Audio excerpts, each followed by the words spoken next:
Welcome back to Heroes of Light and Shadow, and we continue our journey through Unri's Way. Previously we had Fire and Lava, now we've got pretty much the exact opposite, with the aptly named Chapter 13, Frozen Land. Yes, we're nearing our destination, but before we get to the Ice Dragon Shrine, we're going to have to deal with the frozen mountainous landscape. So, yeah, there's a whole wide variety of varied environments in these few chapters, and that's one of the things I like about this part of the game. Some people have noted there that the translation isn't using American measurement conventions, but despite following the American localization most of the time, but then again, I'm not American, so I don't really care. But anyway, now this conversation with Jagan here is about the drill grounds. The results of this conversation depend on how much my unit has won in the drill grounds. So I didn't get the best result here, mostly because, one, since my unit comes out of the prologue completely over-leveled, I haven't had much need to use the drill grounds with them. In fact, have I ever used them in the drill grounds at all? I forget. Anyway, not just that, but I've kind of been conserving my money at this point, because there are a lot of secret shops. And we saw one back in Chapter 11. There wasn't one in the last chapter, but there is one in this chapter. So again, we're going to have to conserve gold. Right, time to check out How's Everyone. I didn't have much of this in the last chapter, but anyway. Oh, an item. Interesting. Used potion. Seriously? No, it couldn't be a star shard, seeing as we got all of them. Oh, come on, another toy bow? I'm not getting good luck with these, How's Everyone items. I would really like one of the, one of those stars would be nice. Yeah, that would be, you know, make sense for using you, but anyway. Right then, as you can see up there, we've got our, snowman, but first we've got a few other conversations to go through. Now again, this one, just like the one in the last chapter, this, conversation originally happened, at the, start of the chapter in the original Mystery of the Emblem, or in fact, I think this one was actually still part of the opening of Chapter 11. They probably thought that got way too long, plus, like I've said before, I think these make more sense as base conversations, rather than actually, you know, taking up space in the dialogue at the start of the chapter. Anyway, we'll, learn more about this guy's motivations a bit later in this chapter, but anyway, really all you need to know at this point is that his goal was to kill all humans, essentially. Oh, and that sage, it's pretty obvious who that sage is. And we now know that that blade is in fact the Divine Dragon Naga's Fang.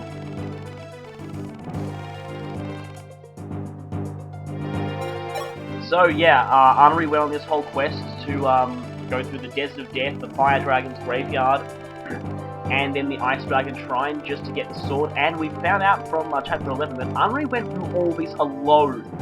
That pretty much cements him as a complete and total badass, in my opinion. Like, seriously, he went through all this alone. Anyway, support conversation time. Finally, our third support with Sirius. Now, this one is actually kind of interesting in several ways.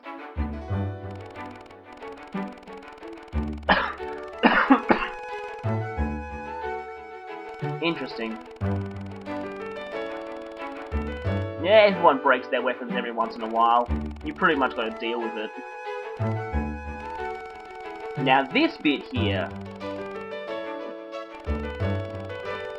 Here you go. Now this dialogue here. Now, if you've played the Arcania Chronicles chapters, you'll actually know what he's referring to here. This, in fact, this mission he mentions is in fact the 4th Arcania Chronicles episode. I think known simply as The Beginning. Anyway, what he's describing right here is in fact that map, and you can play that right after finishing the prologue, so if you've actually played it already, then you'll actually know what he's talking about here, and his identity is even more obvious.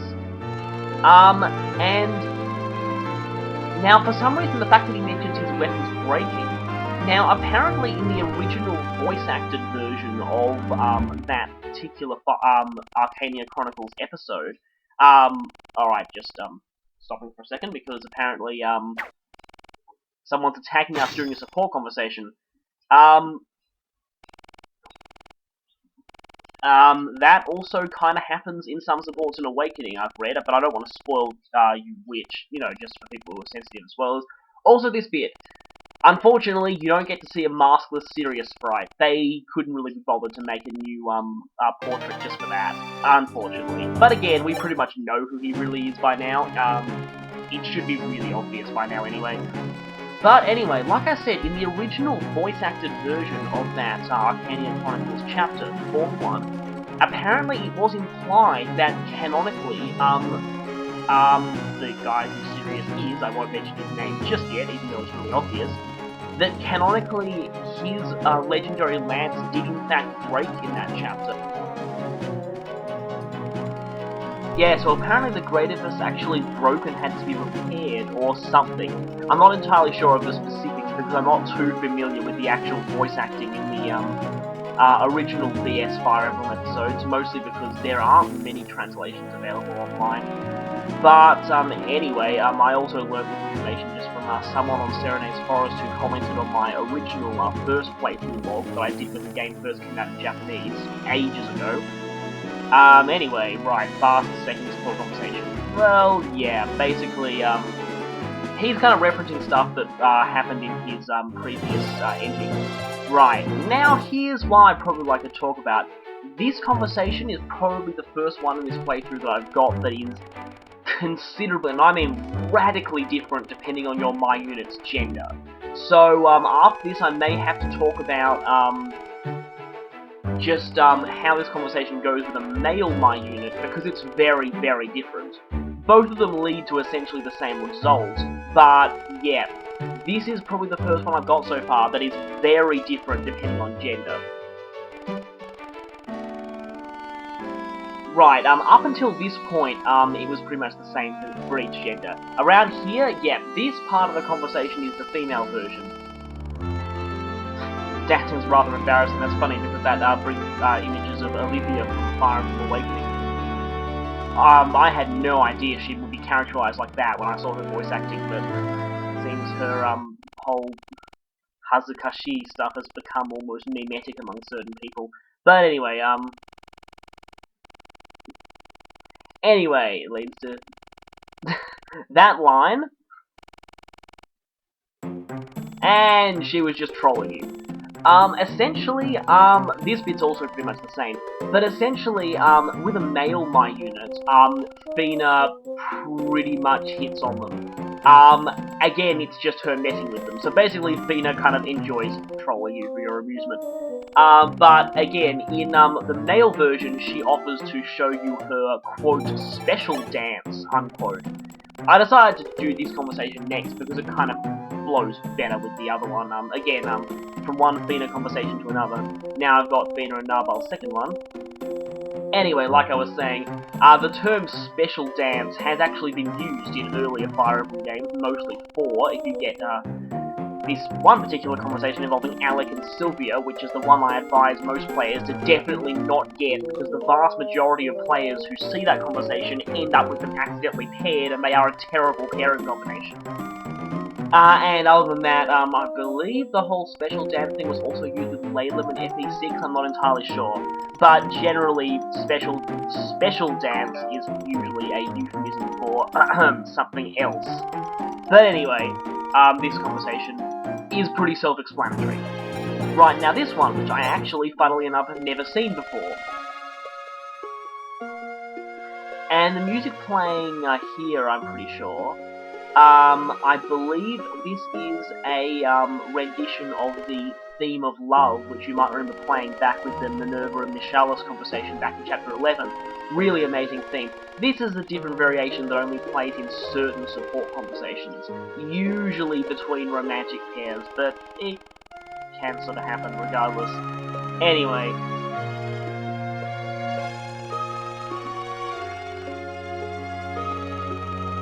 This is kind of a nice callback to the ending of Shadow Dragon. Marth is still being kind of as clueless as he was back then, except this time he finally gets it.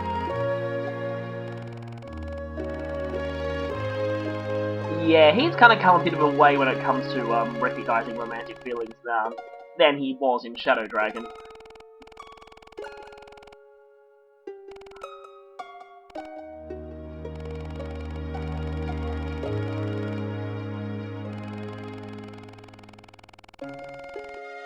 Okay, call that sappy if you want, but after all they've been through and the entire ending of Shadow Dragon being a whole cannot spit it out thing, they damn well needed that.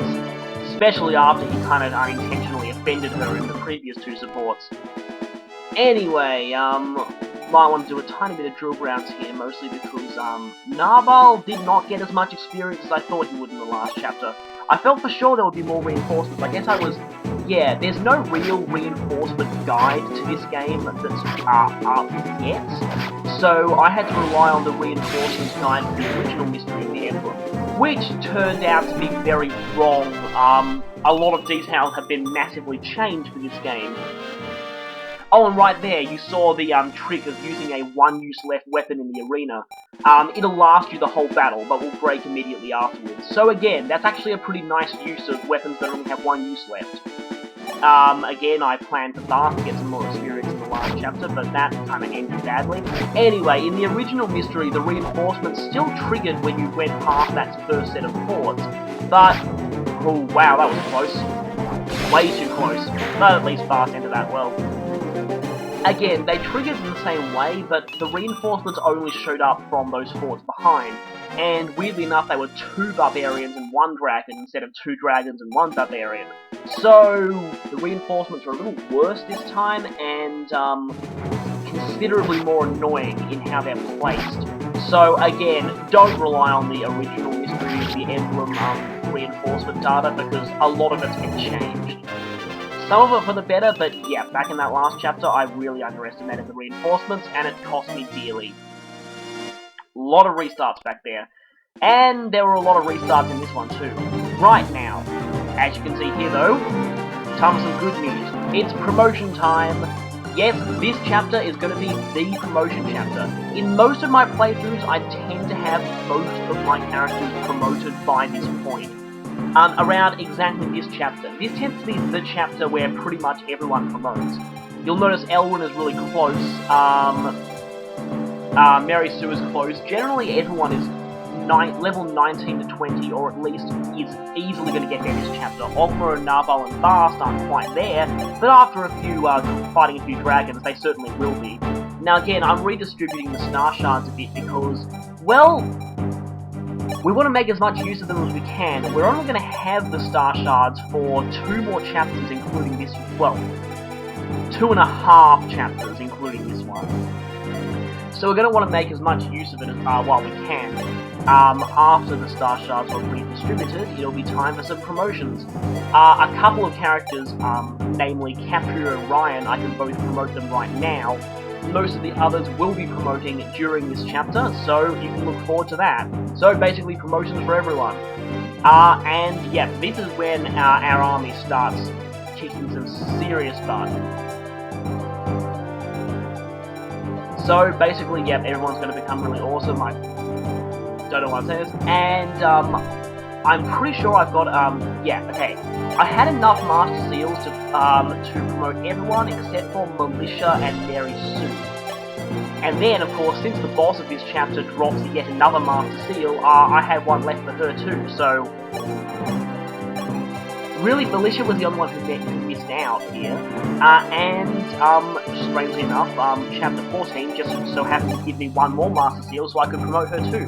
So essentially, by the time we finish up with Unri's Way, everyone is going to be promoted.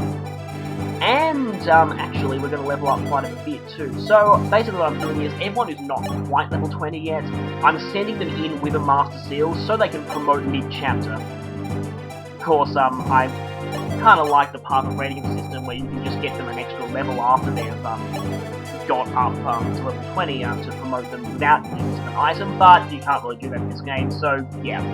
Also, you will want to bring the silver card and the VIP card to this chapter. Although I was a little... I really didn't know who I was going to give them for this one, just I had to make sure that someone had them, because there's another secret shop here. I'll get to the location of the secret shop when we get there, but yeah, this one is not quite as important as the one back in Chapter 11. As you've seen, those dragon slaying weapons, yes, you want to stock up on them in Chapter 11, because you're going to be needing them, really needing them. This one is not exactly, you know, the It's not exactly as amazingly useful as the other one, but it does sell some pretty nice items. However, though, then again, there is another secret shop in Chapter 14, and this is the real reason I've been saving most of my money, because I want to show off all these secret shops and what they have. I'll just say one thing. I'm not going to spoil anything, but I'll just say this. I just realized, yeah, Militia may not be able to have a Master Seal here. I will just say this one thing. If you're a fan of dragons, you may want to save some of your cash for the next secret shop that shows up in Chapter 14. Another advance warning, if you're playing Lunatic mode, you actually can't access the Chapter 14 secret shop, because one of the items you need to has been removed. But I'll get to that when we get to it. For the time being, just remember, secret shop in this chapter, and you'll see it when we get there. Okay, it's promotion time!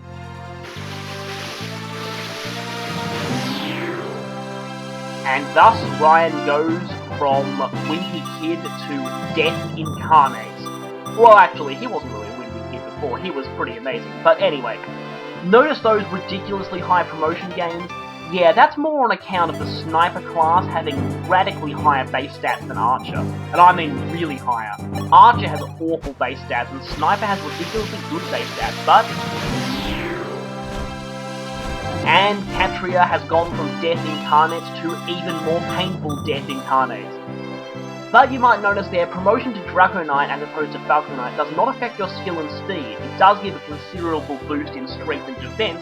It does, however, lower your magic, which isn't much of a problem, but it lowers your resistance pretty considerably. And that can be kind of an issue. You can also use axes, as opposed to Falcon Knight, which adds swords. Plus, the extra weapon experience from leveling up, class changing, has helped to get most of our characters, pushing them up to maximum rank, actually. So Ryan can now use the Parthia. Elrond will need one more level up before he can promote, but for the time being, I may want to have someone else take a staff to this chapter, or at least not use the Capricorn Shard at the moment, because, yeah, when he's promoted, I'm going to want him to spam stars as much as possible. It's very important in this game that your mages are able to multitask and act as secondary healers when promoted, because that really saves on deployment slots. Again, deployment slots are really tight in this game. Really tight. And as a result, once your mages promote, it's probably more efficient to have them multitask as healers. At least I find that. Unfortunately, Fortify, you need an A rank too, and hey, familiar face here. Yes, Beck, the other politician, is here, and so are Wyverns! A familiar face that I don't want to see. Fortunately, this will be the last we deal with Wyverns for quite a while, but not the last we deal with Wyverns in the whole game. You'll also see a couple of thieves, and funnily enough, there are some chests on this map, despite it being an outdoor one. Fortunately, we don't need to bring a thief, because Marv can just get those on his way to the castle. So, again, we don't really need a thief here, despite, I don't know why there are chests in an outdoor map, it's very weird. But anyway, you might have also noticed that we'll be fighting ice dragons this chapter. I'll get more to them when we actually start fighting them. But they're kind of similar to fire dragons in several regards, only slightly different in a couple of ways, which will become more obvious when we actually start playing. We've still only got an 11 deployment count. Why are we not getting 12? I mean, is it too much to ask to just one more slot? Why do I keep having to dump someone? But in this case, if I want to put Ogma back in, I may have to dump Militia, which is actually rather annoying, but definitely don't want to dump Ryan. Again, you want Shaver using mages and archers. You want to keep bringing them because these wyverns really, pretty much demand that. Oh, I hate wyverns so much. And if you play this game, trust me, you will too. You will learn to hate wyverns like I do. So anyway, right, I'll get more onto this chapter when we actually start it, which will be very soon. Yep, I may have to drop Militia. This turned out to be a bit of a problem later on, but I'll get to that a bit later.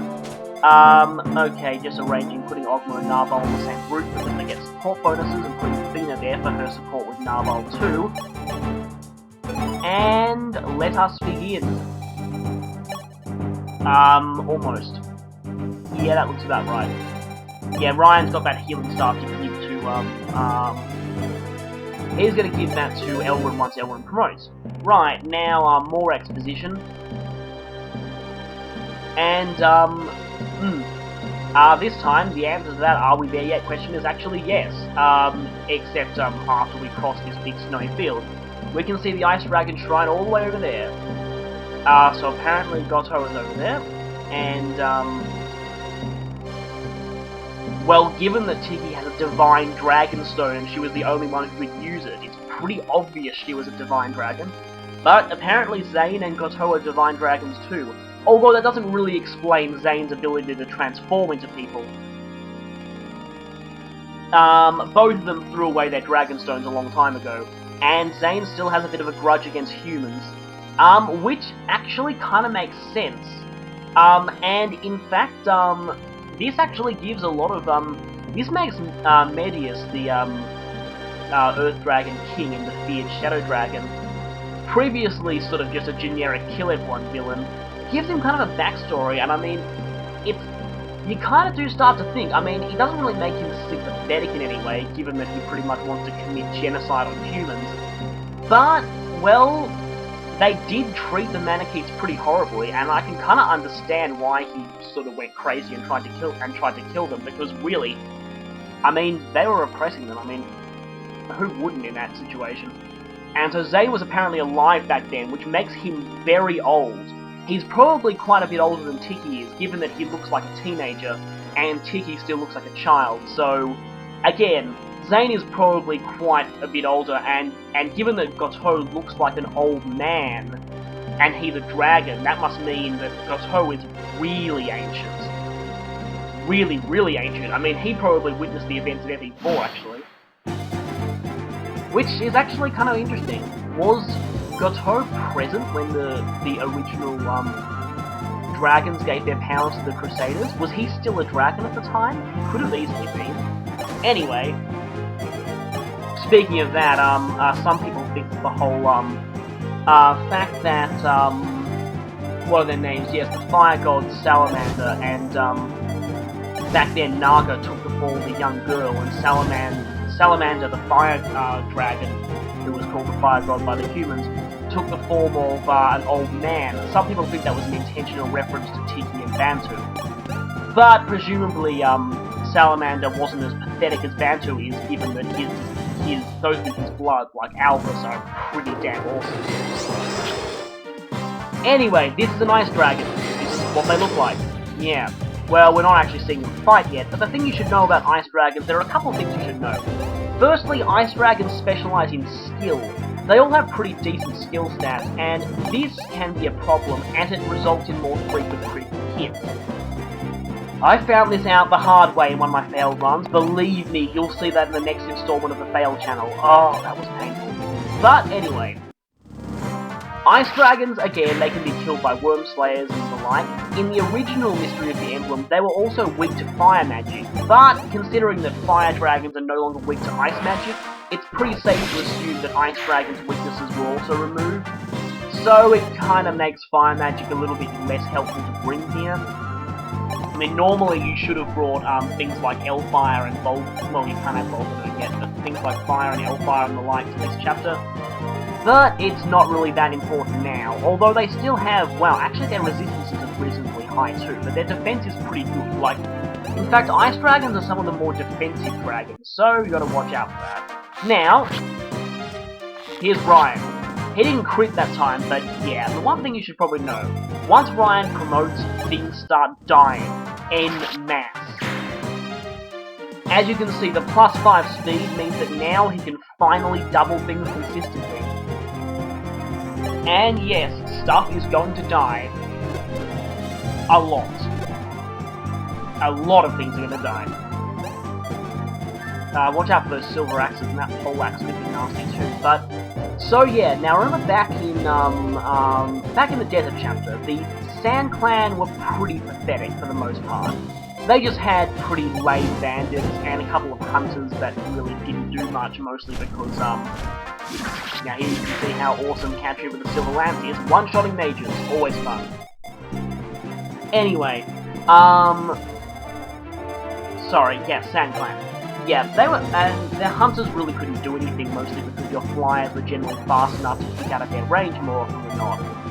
Then the Fire Clan stepped up, and they had significantly stronger bandits, plus a couple of sword masters. Now the Ice Clan adds, they add Dark Mage to the mix. Now you might see that Dark Mage over there drops an Hellfire tome. That would have been more useful in the original mystery. Now, the reason he drops that is probably that in the original mystery, someone here dropped an Hellfire tome because that's effective against Ice Dragons. But now, that's not really the case, so that's kind of a little bit more... Yikes, 81% hit with a Tomahawk? Seriously? I still don't even know if you can actually even get Tomahawks in this game, and I really should have equipped the Javelin, I just realised. Please dodge. Looks like Sheeta's stint as a temporary Levin has kind of ended. Whatever. Oh, 1% critical chances always make me nervous. But fortunately, well, looks like that dodging and general awesomeness has been transferred over to Ogma. Yeah, I found that it was really in this chapter that you start to really feel the this game's gimped evasion formula. So for those who don't know how evasion works in Shadow Dragon and in Mystery, it works the same way in Shadow Dragon as it does in this game, and it's kind of a sore point for a lot of fans, because evasion as a whole has been pretty much nerfed quite heavily. But in this game, like I said, speed is still important, and right there, okay, I need to talk about something else here. As you can see there, also those wyverns move to you right from the start, got to stay out of their range. As you can see just a few moments ago, this is the second thing you need to know about Ice Dragons. Ice Dragons can walk on water. And so don't think you're safe across rivers, because you're not. The Ice Dragons will come right across the river and attack you. So, yeah, that's the other thing you should know here. Ice Dragons, they can walk on water. Be careful of that. So, yeah, those rivers there may be a barrier to you, not so much a barrier to the enemy. Speaking of walking on water, random trivia about this game, actually the original mystery, but it's something that if it had made it in there, probably could have made it into this game. It's a shame they didn't implement this. In the original Mystery of the Emperor, when people dug into the game's data files and started hacking stuff, they found there was an unused template for a Sea Dragon class. As you could probably guess, Sea Dragons could walk on water just like pirates. And so presumably, there was planned to be a whole new type of dragon in this game. Unfortunately, the class itself was quite unfinished and still had a fire dragon sprite in battle. But they had a working map animation, and well, wait a minute, I believe their map animation was pretty glitchy. But they actually could move properly, and yes, they could walk on water just like pirates. So, yeah, unless the Sea Dragons were replaced by Ice Dragons at some point in development, or the whole idea of a Sea Dragon class, apparently in the original, not just the original Shadow Dragon, the original Dark Dragon is sort of like Fire Emblem 1, a couple of unused names could be found in data of different dragon tribes, well, presumably different dragon tribes. There were things like Gaia, Naga, Basilisk, and Shenron, Neptune. I'm just saying these off the top of my head. I think those are the names. Presumably Neptune would have been the name of the Sea Dragon tribe, but yes, because Salamander was the name of the Fire Dragon tribe, and Naga, of course, is the Divine Dragon tribe. Gaia is presumably the name of the Earth Dragon tribe. It's pretty obvious that it is. And Basilisk, I believe, refers to Mage Dragons. We'll be meeting Mage Dragons quite a lot later, but yeah, I'll probably talk about that later. But it's pretty good to assume that Basilisk did refer to Mage Dragons. Now this is a problem. See how those Ice Dragons are closing on us? Also those three, but the Ice Dragons will get to us much sooner. But the Wyverns will get to us even sooner still. This is going to be a problem. We're going to have to keep our wits about us for this initial assault here. Now this chapter's kind of a strange one. Good thing we brought Ryan, and good thing he's promoted. He still can't double Wyverns though, which is really annoying. But he can one-shot them, so he doesn't even need to double them. Although if you get unlucky with enemies' random stat additions, you can sometimes have Wyverns end up with 37 HP rather than 36, and not get one-shotted by Ryan.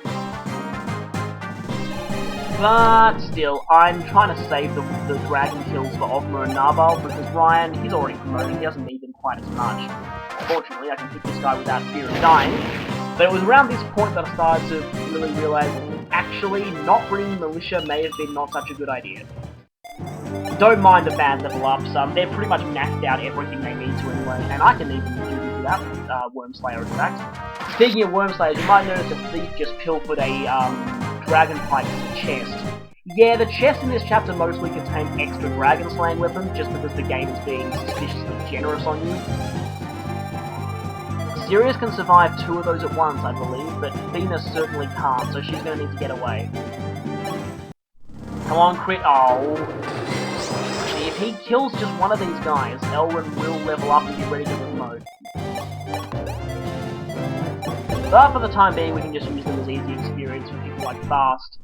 Though he doesn't quite have a... Wow, you're critting even without the Killer Axe. That's pretty awesome. And they're not giving us quite as much experience as they used to. For some reason, Ice Dragons give enormous amounts of experience, like almost 80 as you saw, for a promoted unit, so... Wow, but Wyverns still give quite a lot. In fact, they give so much that Thieves, previously being source of massive experience, aren't actually giving out that much, as you'll see in a few seconds when I kill this guy. Just gotta watch out for that killing edge, which won't do much even if it does crit, but anyway. Now, if you want the next side quest, you're actually going to want to try and get these thieves. Because, okay, I can feel pretty confident that thief there is going to die anyway, and killing the wyvern is a much higher priority than that. So, I'm just going to have Marth finish this wyvern. But I'll be able to catch the thief next turn. You want to focus on catching these thieves, though, if you really care about side quests. Which you probably do. Then again, it's really hard to miss the side quests in this game unless you're intentionally trying, and hey! Marth's stat went over 20. So yeah, pretty much all of Marth's stats cap at 25. So, yeah. Now, actually, I think we should probably just run, otherwise they're gonna blast Fina, and that's not good. Believe me, I've had Fina get blasted by dragons before. By the way, despite, these are actually the first dragons I'm meeting who use a different type of breath weapon. Despite Ice Breath, yeah, it's kind of different to, Fire Breath, it's still, I'm pretty sure that all types of Dragon Breath have the exact same stats, except in, 2 particular cases. One of them is, belonging to, a really major boss, so that doesn't really count. And the second one, well, we'll be seeing that a bit later, but for the time being, you should really only know Ice Breath is pretty much completely identical to Fire Breath at this point. I believe they both have 15 might and the same hit rate. And 0 critical. Wow, I mean, if there was a type of Dragon Breath that had a crit rate, that would be ridiculous. Oh god, I hope intelligence systems are watching this and hear that. Intelligence systems, if you heard that, please don't do that. That would be a stupid idea, and cause many players to rip their hair off in frustration. Speaking of not ripping your hair off in frustration, we finally killed that thief, so that dragon pike is safe. Mary Sue can't quite use it though. But yeah, Marth can now double ice dragons, which is pretty cool. But I may want to get some cheap experience with Fast in the top. How many crits was that? Well, in addition to all those crits with the, you know, where we expect you to crit, like with the Killer Axe, you're getting 10%, 2 10% crits in a row with non-kill rates. That's pretty amazing. But anyway, Elrond should be ready to promote right now.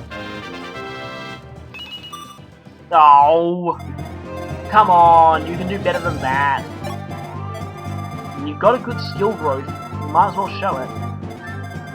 Now, at this point, I just realized, Marth's going to actually need to get all the way over to the other side to recruit Beth, but he's going to have to go that way anyway to get to the castle. This map is a big sort of giant spiral. You have to constantly progress down the spiral straight to the inside of the map, which, yeah, kind of long and boring. And because of that, in the next part, I may have to cut out some stuff because one thing about this chapter. This chapter is kind of tough both in the initial onslaught and then one other point much later on, in fact right at the end. Between those two, it's an absolute breather. There's almost nothing, no combat at all whatsoever. But Yes, so essentially this chapter only has two real tough spots, the very beginning and the very end. In between that is a big thing of nothing, and that's why I may have to cut some stuff because it gets pretty boring. So a bit of a weird chapter here, and I'll talk more about it in detail later on, when we get to the second tough bit, which, oh boy, yep. Of course, you've still got to watch out for that ice dragon across the river. Don't provoke him until you have to. We have to spam vulneraries because we left militia behind. And hit the save point. See you next time.